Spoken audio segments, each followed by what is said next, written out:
oportunidad hermosa que nos da de estar en tu casa, un privilegio que, Padre amado, muchos menosprecian, muchos, oh Dios amado, no lo ven como tal, pero es un privilegio estar en tu casa.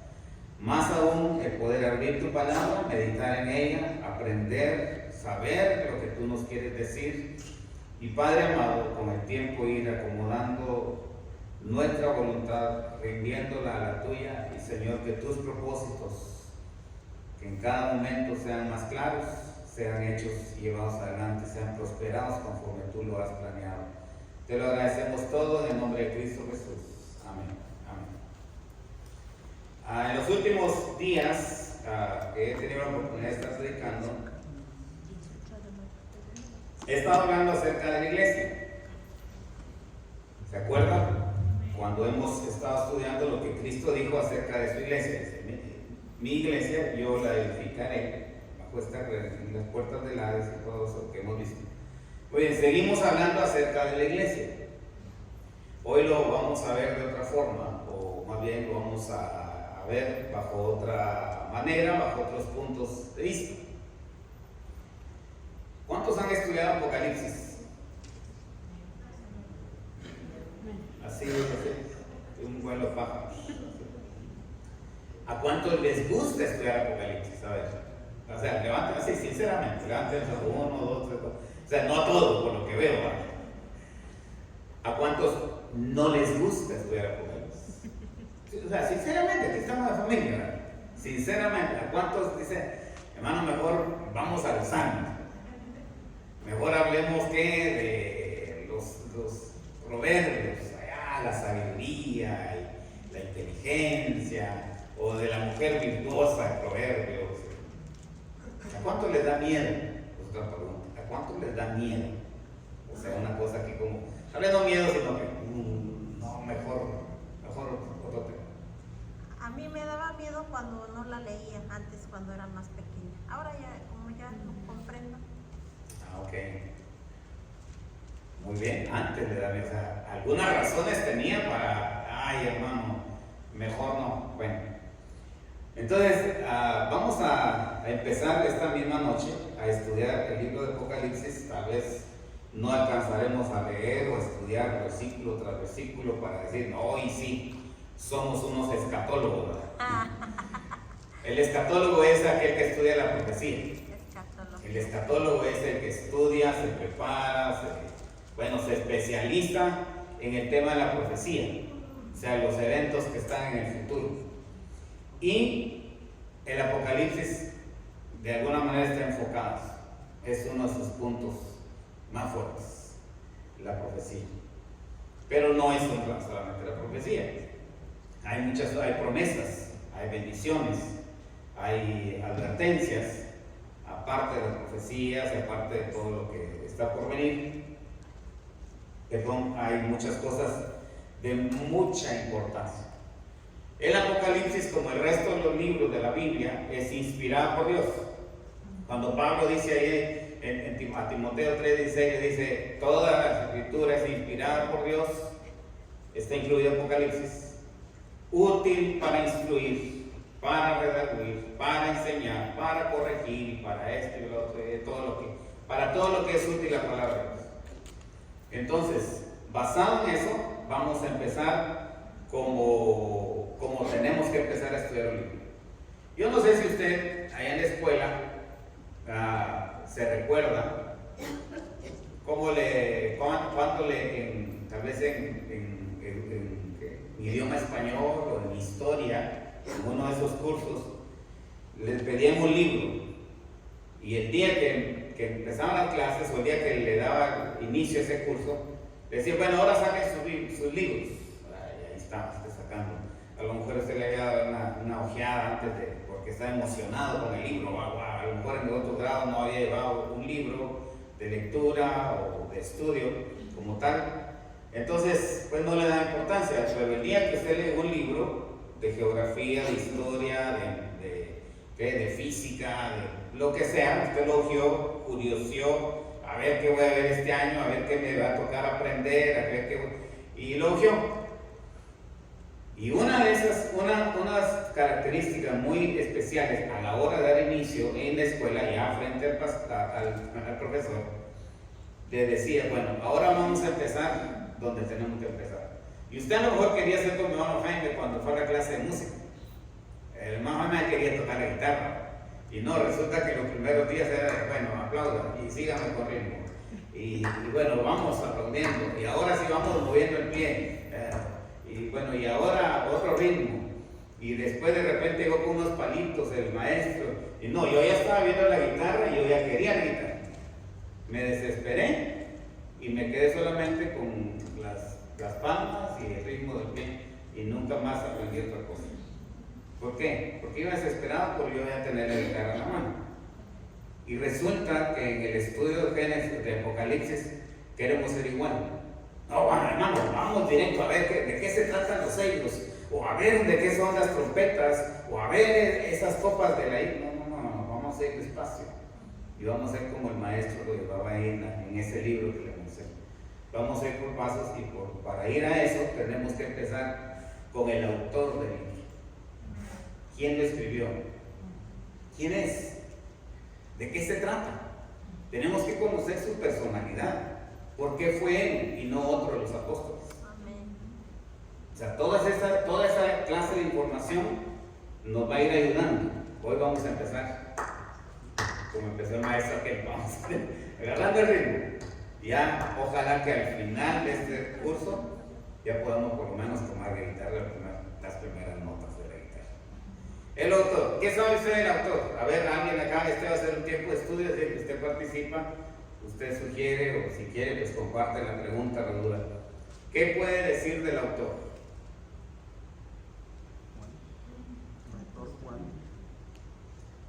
¿Fue el apóstol Juan? ¿Qué más sabemos del autor? ¿Estuvo en una isla? Lo mandaron a una isla. Ahí murió. Fue el más viejo, el más longevo, el último de los discípulos en morir. Ya le ayudé. Pero ¿qué más sabemos de autor? Era el que más cercano estaba a Jesús. El que más cercano estuvo en el ministerio de Jesús. Saquen su repertorio, hermano. El apóstol Juan es aquel que en la cruz, cuando Cristo fue crucificado, estaba junto ahí con María y Jesús le dice: hijo, ahí tu madre, madre, ahí tu hijo. Le dejó a cargo el cuidado de su madre. Jesús amó. Era de tanta confianza, como usted lo dice, han dicho. Era el de más confianza, era el más joven de los 12. Era el más confianza porque se sentaba a un lado de Jesús a la hora de sentarse y se le recostaba en el hombro a Jesús. Qué confianza tenía, qué familiaridad, qué acercamiento del apóstol con Jesús. Aprendamos más. ¿Alguien más quiere mencionar algo del autor de este libro? De repente a mí se me olvida, hermano, y usted se ve, hermano, acuérdese que allá estuvo, hizo esto. Eso ayuda a conocer la personalidad de él. Ese fue Juan el Bautista. Aquí está Juan el apóstol, este es otro. ¿No lo trataron de matar y no pudieron? Fue uno de los que salió huyendo cuando también, y dice que al salir huyendo solo lo alcanzaron a agarrar y ya dejó su capa mirada y salió huyendo a la hora que Cristo había sido perseguido. Efectivamente fue uno de los últimos en salir corriendo. Lo han pescado ahí y se han quedado con la capa de Juan. Fue el apóstol que vivió más años y que según la historia murió de muerte natural. Allá en la isla de Pablo fue exiliado. Es conocido como Juan el apóstol del amor por la relación que llevaba con nuestro Señor Jesucristo. Y creo que este libro de la Biblia es relevante porque él manifiesta todo el conocimiento que Dios Jesucristo le revela a él como apóstol. Es el libro que escribió un apóstol. Amén. Ahora, conforme vayamos desarrollando y viendo los otros capítulos, en especial los primeros 2 capítulos, vamos a ver de qué nos ayuda a saber quién es él. Esto es muy importante, esto es básico, saber de qué se trata esta persona.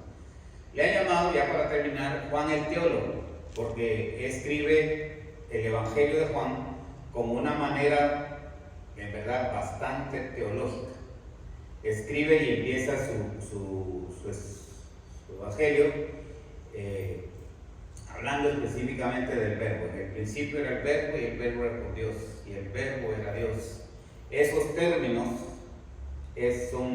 hablan de una forma no solamente filosófica, sino también teológica.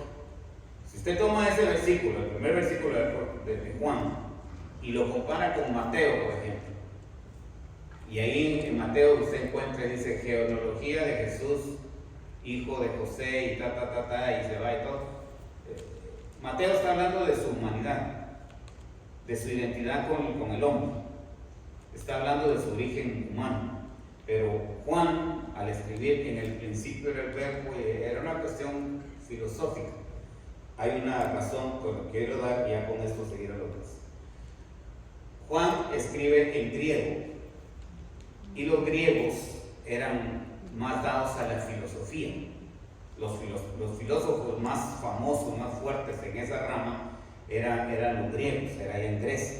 Entonces, cuando el apóstol Juan escribe, y lo escribe en griego, lo escribe especialmente para esos filósofos, y estos solo van a entender de esta manera filosófica, hablando así, de alguna manera, para Mateo, para Lucas, y para Juan, para Marcos, como ellos están enfocados a otro, pues se les hizo, ahí vemos pues la diferencia. Entonces, por esa razón le llaman Juan el teólogo, el filósofo, pero por otro lado también tenemos que hablar de él como el apóstol o el discípulo amado, por el hecho de que Jesús tuvo la confianza de dejarle el cuidado a su nombre. Bueno, eso es en cuanto al autor. Ahora, tenemos que hablar también a quién le escribe. Él escribe inicialmente a las 7 iglesias.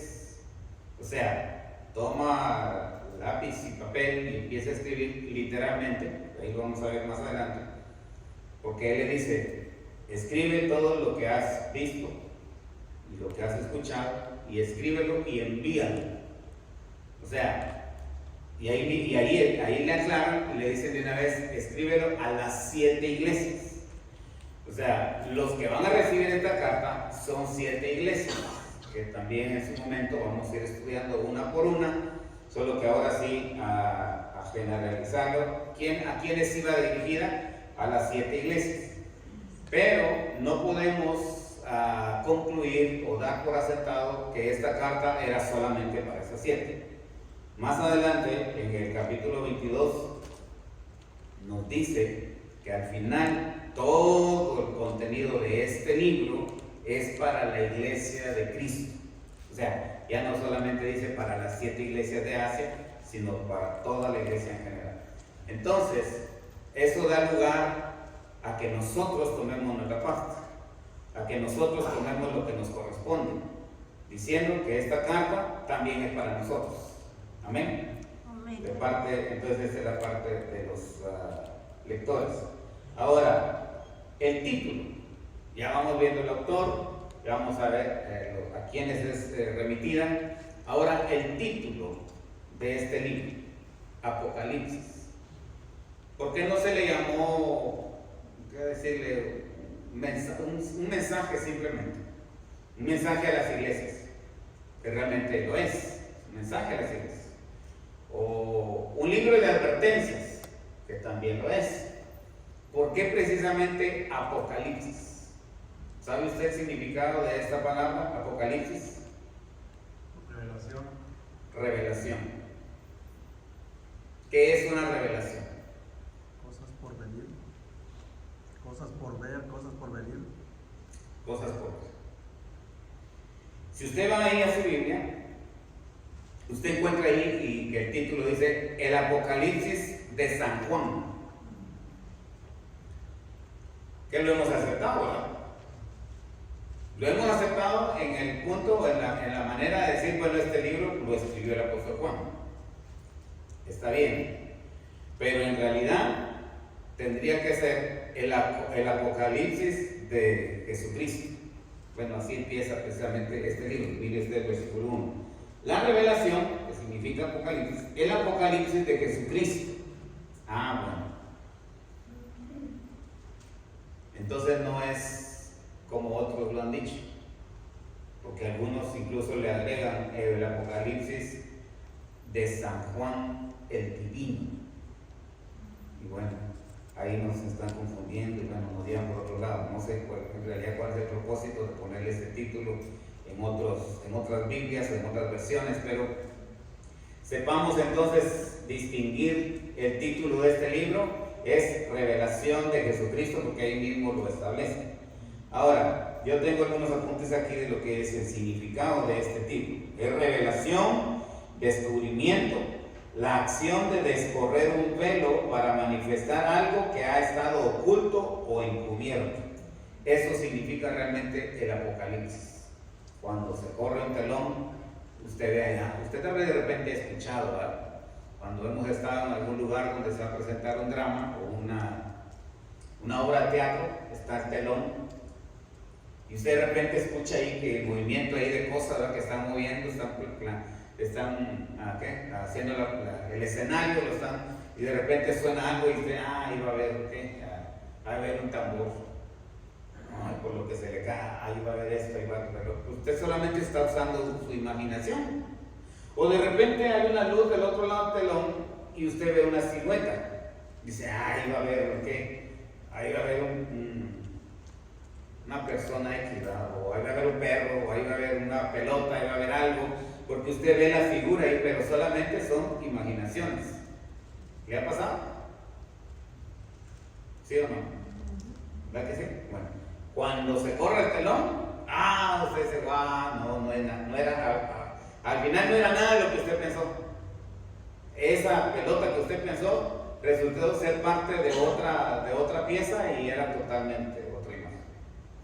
Ese pájaro era solamente el adorno de algo más y resultó que no era ni un pájaro, era otra cosa. Así es precisamente el Apocalipsis. Nos quita del velo, de la duda, de la imaginación y nos presenta en realidad la revelación que Cristo da acerca de las cosas. Entonces, ¿por qué es tan importante ver eso? Precisamente por la pregunta que le hice al inicio. A muchos les da miedo de trabajar, mejor otra cosa, porque el Apocalipsis es profecía, habla de la bestia, habla del sello, habla de la gran tribulación y todas esas cosas, ¿verdad? Solamente porque en algún momento lo vieron así detrás del telón. Pero realmente el estudio de este libro es precisamente la revelación. Se nos quita, se mueve el telón, se corre el telón y el Señor da la oportunidad de escuchar. Muy bien, otra cosa muy importante acerca de estudiar y saber de este libro es la fecha y el lugar. La fecha está un aproximado dentro del año 90-94 después de Cristo. O sea, ya cuando Cristo ascendió al cielo y sus discípulos fueron esparcidos, hubo persecución, salieron ellos a predicar y plantar iglesias. El apóstol Juan siguió predicando, llegó a Antioquía y a muchas otras iglesias más por ahí, pero por fin el emperador romano Nerón lo ha tomado cautivo y lo ha condenado a una isla, que prácticamente era llevado ahí para no volver. El que llegaba ahí a Patmos era una prisión para no volver. Y precisamente ahí murió el apóstol Juan, ya de viejo, ahí en Patmos. Entonces fue en el año 90, pues vamos a establecerlo así, puede ser poco menos, poco más, eso no cambia el asunto. Lo cierto que fue en el año 90 después de Cristo y murió ahí en esa isla llamada Patmos.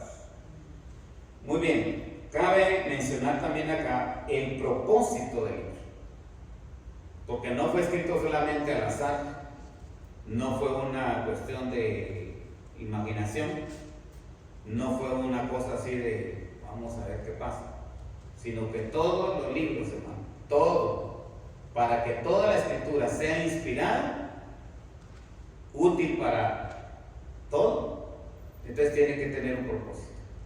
Y el Apocalipsis definitivamente también, como los otros libros, tienen un propósito. Yo les voy a dar, vamos a tener un solo. Si usted quiere anotarlo, o si quiere va a comprar, porque le voy a dejar una pequeña tarea para que el otro fecha, no sé si el domingo o el otro jueves que me toque a mí, vamos a ir con este tema. Llévese la tarea y va a tener suficiente tiempo, tener para mañana. Usted va a tener tiempo para hacer esa tarea. Muy bien, estamos en propósito. El propósito del libro aparece en el versículo 19 de ahí del capítulo 1. Y dice, escribe las cosas que has visto y las que son y las que han de ser después de estas. O sea, el propósito está en las cosas que van a suceder. En resumidas cuentas. El propósito del Apocalipsis, aparte de revelarse, aparte de darse a conocer, el propósito primordial es que el cristiano sepa las cosas que han de suceder. Muy bien, les voy a dar una tarea. Ya dijimos que es algunas iglesias. El mensaje es algunas iglesias. La tarea es ¿cuáles son las iglesias? ¿Cuáles son las iglesias a las que va dirigido el Apocalipsis? No me las diga ni me mencione una. Estúdielas, léalas. Mientras menos vayan a la internet, mejor. Váyase a la Biblia, estudie ya. Y bueno, no le voy a decir no lo use, pero bueno, si de algo, lo más útil sería estudiar su Biblia. ¿Cuáles son las iglesias? Menciona las iglesias. ¿Y qué más? Lo que pueda tener. No vaya a escribir un montón de hojas, hermano, para decir, mire, estas son y empiece. No, algo breve, lo más sustancioso acerca de las iglesias a las que fue escrito. ¿A usted no le gusta mucho Apocalipsis, hermano? ¿A mí? Ajá. A mí me encanta. Como casi no había hablado de Apocalipsis. Es que el Apocalipsis en verdad nos ayuda para todo. Alguien ha dicho que mientras más sepamos del Apocalipsis, más vamos a poder cubrir todas las necesidades de la iglesia. Y ahorita, bueno, no ahorita, sino conforme vayamos estudiando cada punto de cada iglesia, nos vamos a dar cuenta, tenemos que atender esto, tenemos que cuidar esto, tenemos que ver esto, y nos vamos a dar cuenta que en realidad el Apocalipsis nos ayuda a estar atentos, alertas aquí a lo que es la iglesia en sí. ¿No? Muy bien, esta noche solamente, ya para terminar, porque ya se nos avanzó el tiempo. Una de las cosas muy importantes del Apocalipsis es, muchos piensan que estudiar el Apocalipsis es hablar del anticristo, o de la bestia, o del sello de ellas, o de la gran tribulación, y la trompeta final, y las copas de ira, y de las plagas, y de los jinetes, y de los caballos, mucha gente se centra en eso. Yo he escuchado mensajes, hermano, que la gente, que los predicadores en este caso, se enfoca por ejemplo, en el anticristo, y ese hombre, y que aquí, que allá, y se enfoca y le está poniendo a usted solamente la grandeza de ese hombre, lo malo, claro, es malo, es perverso y todo, pero yo espero que llegue a la conclusión de que al final el Apocalipsis no está para engrandecer la bestia o al anticristo y poner a temblar aquí a la gente porque ahí viene, no. Uno de los propósitos de la Biblia, específicamente el Apocalipsis, es engrandecer a Cristo. Amén. Y empieza precisamente con eso. La revelación de Jesucristo. No es la revelación del diablo, no es la revelación de sus demonios, no es la revelación del anticristo, no es la revelación de lo malo, es la revelación de Jesucristo. Entonces, como le dije ya para terminar, este estudio del Apocalipsis tiene que estar específicamente concentrado en quién es Cristo, por qué lo revela Él. Y para empezar en esto, hay una serie de citas o nombres, por ejemplo, para hablar de Cristo. Mire este pensamiento: puesto que es una revelación de Cristo, El libro debe estar lleno de él, y claro que lo está. Cualquier estudio de Apocalipsis que no se concentre en Cristo y que no vea todas las demás cosas en torno a él, puede conducir el estudio a algo confuso, a algo inestable y solamente para implantar temor. Y no es mi intención acá que usted se ponga a temblar porque ahí viene el arrebatamiento, porque ahí viene la gran tribulación. Entonces, para empezar a hablar de la cristología, o sea que el centro de este libro está en Cristo. Hay varias citas y para empezar tenemos el nombre que recibe él. Jesucristo está en capítulo 1, versículo 1. Jesús, capítulo 22, versículo 25. Señor Jesús, 22, 20. Señor Jesucristo, 22, 21.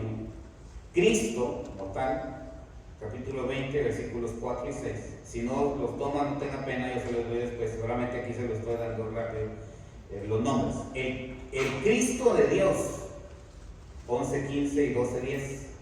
El Cordero que fue inmolado. El Rey de Reyes, 19, 16. El fiel y verdadero. La palabra de Dios, 19, 13. El nombre desconocido, 19, 12. La raíz y linaje de David, 29, 16. Y la estrella de la mañana. Miren los términos que le dan, que están enfocados a Jesús.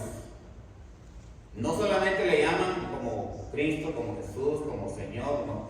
Le dan los términos, le dan el lugar, le dan el enfoque de quién es Jesús. Entonces no podemos decir que no está, como para desenfocarnos e irnos a hablar de otras cosas más que de Jesús. Amén. Amén. Otra cosa que nos va a ayudar a entender esto es su personalidad gloriosa. No solamente sus nombres, sus ocupaciones como Rey, Señor, Cristo, que en realidad es como Cordero, sino también en cuanto a su personalidad. Dentro de su personalidad, el Apocalipsis lo describe de esta manera: divino y humano, 5:15 y 22:16. Es el primero y el último, el alfa y el omega, 1:17 y 2:8. Es la palabra viva de Dios, versículo 13 del capítulo 19. Él es el que escudriña los corazones, capítulo 2:23. Es el anciano de días, o sea, habla de su eternidad. Es el Señor de los ángeles, capítulo 1, versículo 1 y capítulo 22, versículo 26. Y recibe adoración y alabanza, capítulo 5, versículo 8 al 14 y capítulo 7, versículo 12. Miren todo lo que Él es.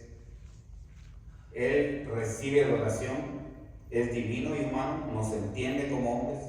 Es el primero y el último. Eso habla de su eternidad, que no hay nadie antes ni nadie después de Él. Él es el alfa y la omega.